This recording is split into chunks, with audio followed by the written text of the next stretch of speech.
Well, we could talk about bear burglary, but let's talk song. I'm really excited because Muse have released new music. The song is called Unravelling. I love the band. I want to learn how they write songs. So without further ado, let's get going.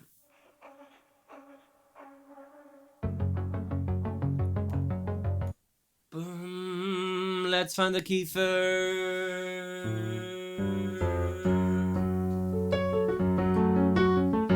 I think F sharp minor.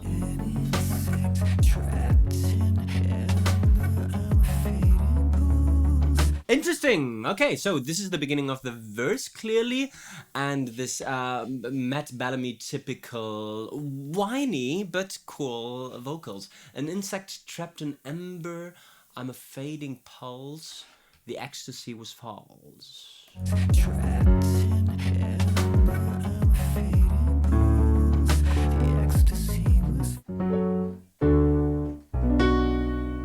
Okay, so the chord progression that we have in the verse is a 6 minor 4 2 minor chord progression. We establish a 3-line thing with an insect trapped in amber, I'm a fading pulse, the ecstasy was false. Establishing a weird XAA rhyming pattern. We are going to see if this continues. Let's find out melody for a second.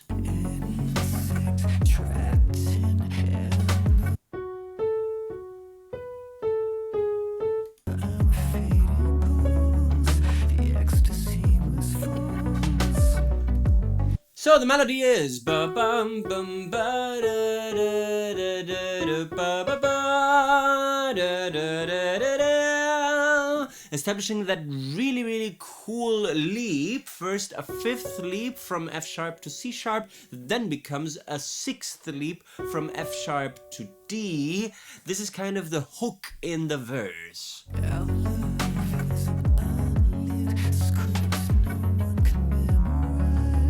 Okay, second verse half with all the melodic motifs repeated that we already know. The lyrics go, our love is an unlit script no one can memorize, redacted and revise. So we've got the same rule here with either an short X line that gets answered by 2 A lines, or we could also say that it's one long line answered by a short line, and that would make it an AA rhyming pattern, right?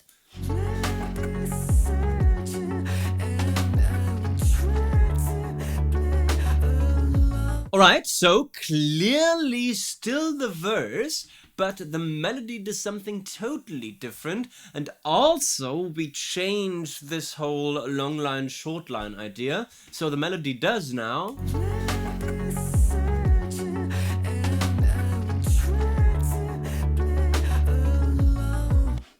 Boom, boom, boom.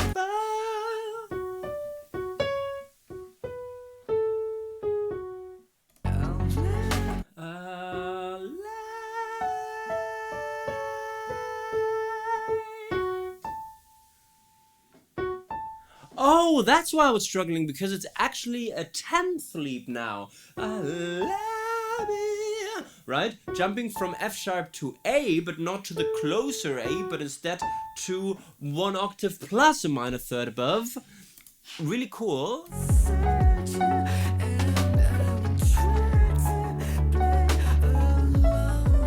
Okay, so it's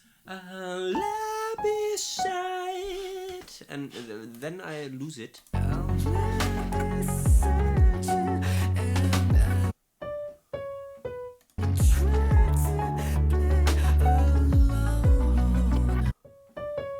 Okay, so I lie beside you and I try to play alone, right? Repeating that jump up to the really high A. So this is something that they take from this first idea where they had this 5th and 6th leap as a melodic motif, and this now becomes this huge 10th leap with bum ba-dum. Really cool development of that motivic idea of a huge melodic leap.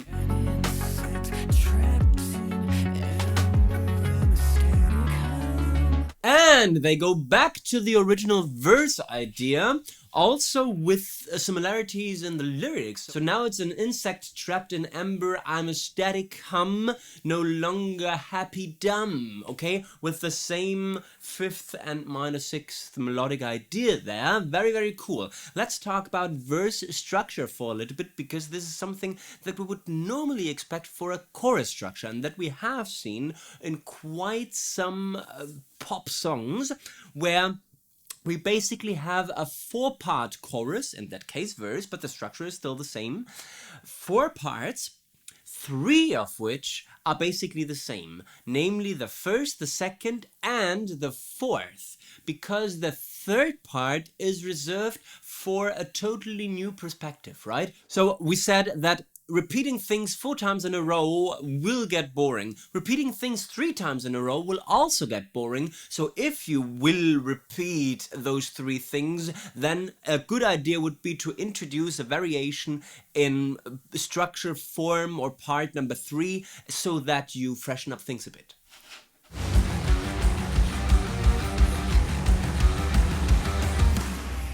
Okay, clearly a pre-chorus, building like crazy, and also repeating that title word, unraveling, with a really cool rhythmic thing where they do unraveling, right? And I also believe that I hear some Phrygian vibes with this minor 2 interval that is quite unusual for a minor scale, but that does appear in Phrygian, something that is very metal and also very Muse to do.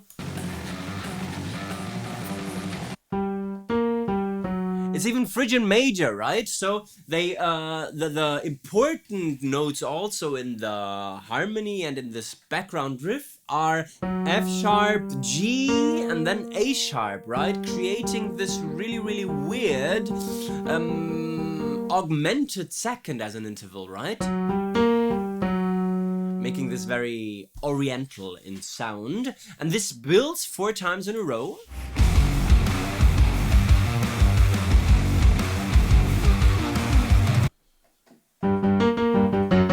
Right? Also focusing this interval. Really, really cool. So they build to that really, really cool riff that serves as pre-chorus number 2, one could say. And there is a tiny harmonic progression before we go into the chorus.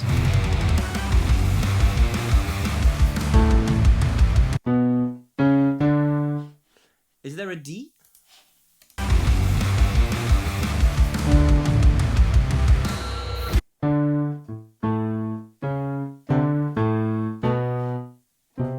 I don't quite understand what they do there.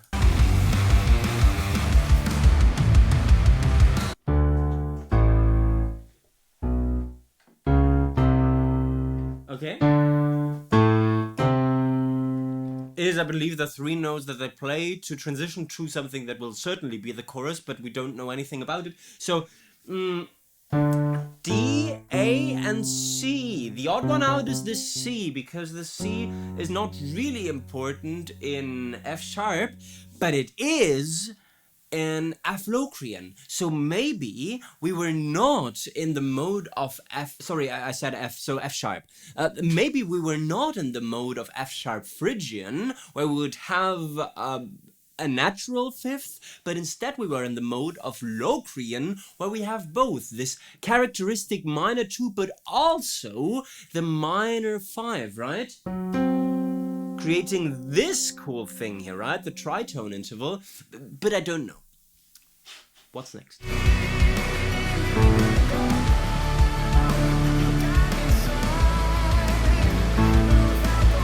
Okay, we do a complete modulation, because now apparently the chorus is in B minor or D major. Let's confirm the progression.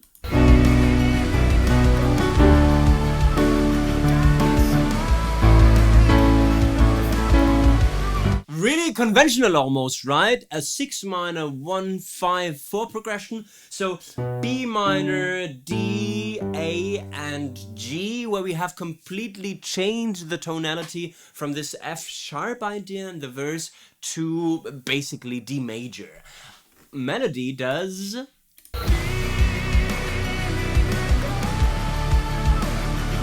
Really, really cool hook.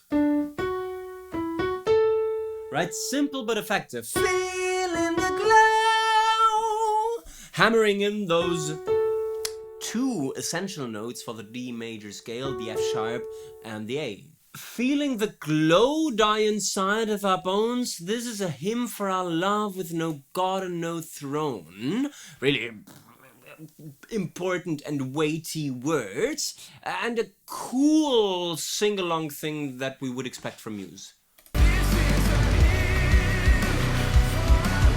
Also with a really nice transition between those two lines, where this feeling the glow thing starts on the downbeat.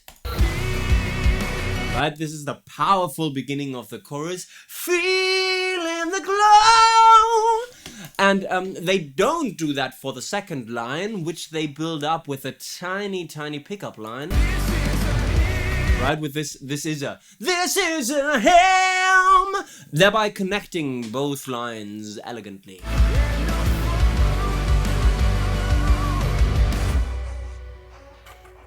Okay, and now instrumental interlude before, I guess, verse number 2.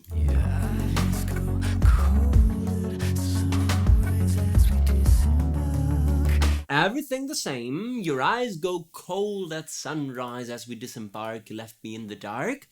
Long line, short line, let's stick to this now. So A rhyming pattern, same thing. This 5th and major 6th leave the same. So we are clearly in verse number 2.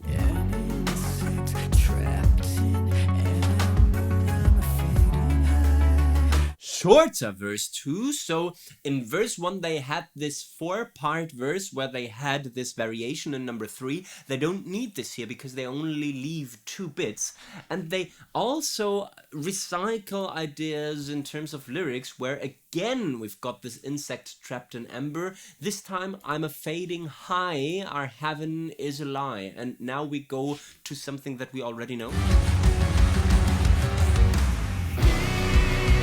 No riff pre-chorus 2 before the chorus 2. So they shorten everything and make everything just with more motion and bringing back the things that we really long for. Chorus number 2. In the glow die inside. It's not a very Matt Bellamy way of singing. It's more a line that maybe Miles Kennedy would write. Know what I mean?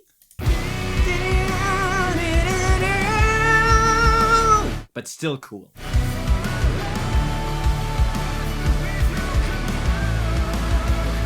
He likes that, right? He likes embellishing notes. With no God!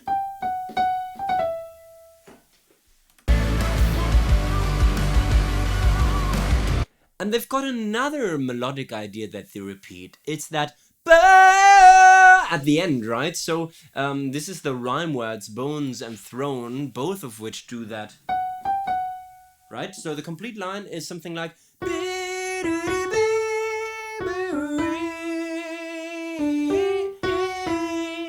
sorry.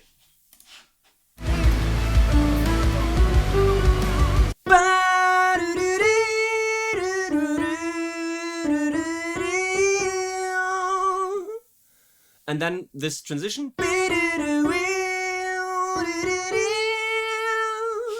with that embellishment.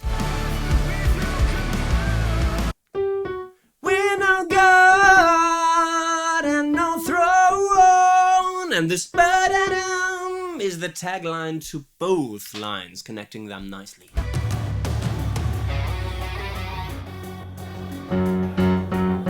Back to that F sharp, maybe Locrian idea.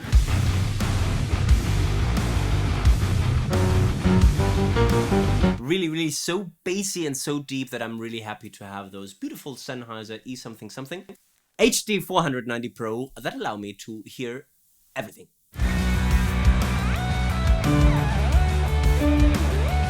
Solo on the chorus harmony.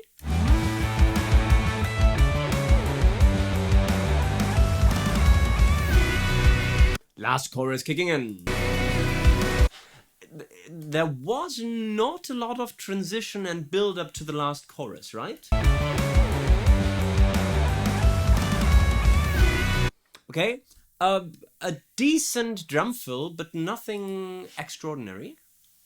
I don't think that it needs something extraordinary because this start on the downbeat of the melody is already extraordinary enough. Feeling the glow on inside, him for our love with no God.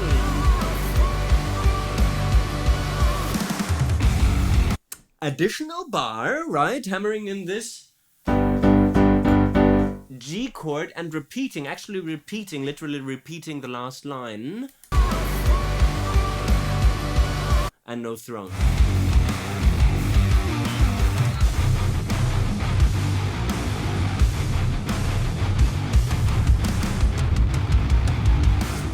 And this was Unravelling by Muse, the new single announcing hopefully many other songs to come. And I don't know if that No Thrones thing was a really topical wink at the No Kings protests, which I would actually like. I don't know. I'm pretty sure we can find valuable songwriting learnings. Songwriting learning number 1 is about the verse structure, something that we've seen in a lot of choruses, but not so much in the verses. So if you have got a 4-part verse, it's a very good idea to choose the 3rd repetition as your variation form so that it doesn't get boring, right? Remember that they start with that very characteristic idea. Right, it's that an insect trapped in amber, I'm a fading pulse, the ecstasy was false. A typical Muse line. They do that for 2 times in a row, and then the 3rd is a total variation. It is still the harmonic rhythm, for example, the metric rhythm, for example, is still very similar to that original idea. Bum ba dum ba da da dum becomes a lie beside you. Right? It's a slow thing with a tiny pickup thing. Bum bum, starting on the 2nd syllable. That's actually the downbeat. It has got similarities, but still it offers variation, and this is a very good idea if you want to prevent boredom. The 2nd songwriting learning is about everything after chorus 1, where it makes a lot of sense to speed things up considerably and to cut sections, right? So remember that we had a 4-part verse in verse number 1. This they cut to 2. Then they have the pre-chorus number 1 on Unravelling, but they don't do this metal riff announcing the chorus, and thereby kind of bringing everything quicker, which makes a lot of sense because once you've established all the ideas, there is actually an urge for the listener to get to the important sections, so it's a very good idea to speed things up considerably. And songwriting learning number 3 is about finding those hidden hooks in the lyrics and bringing them back. For example, this an insect trapped in amber, an idea that appears a total of, I think, 3 times. Yes, it's the first line of the verse, always the most important line in the song. Then it's kind of the afterthought of verse number 1, and it comes back as the afterthought of verse number 2, also always changing the meaning a bit, because first it's an insect trapped in amber, I'm a fading pulse, the ecstasy was false. Then it's an insect trapped in amber, I'm a static hum, no longer happy dumb. And then it's an insect trapped in amber, I'm a fading high, our heaven is a lie. So they take this idea, they take this sub hook, one could say, and turn it around and try to do different things with it, which is a very good idea when developing lyrics. And this was my reaction and on-the-fly analysis of Muse's Unravelling, the new single. I hope you liked my reaction video to it. If you did, please make sure to give me the thumbs up, to subscribe to the Let's Talk Song channel, to leave friendly comments, maybe suggesting other songs that you would like me to analyze, to become a premium member of this enterprise. More infos in description. To please take a look at the almost but not quite complete guide to songwriting available at spectreacademy.net if you want to take your songwriting to the next level. I guess we've talked song. You can talk about bear burglary now. Bye bye.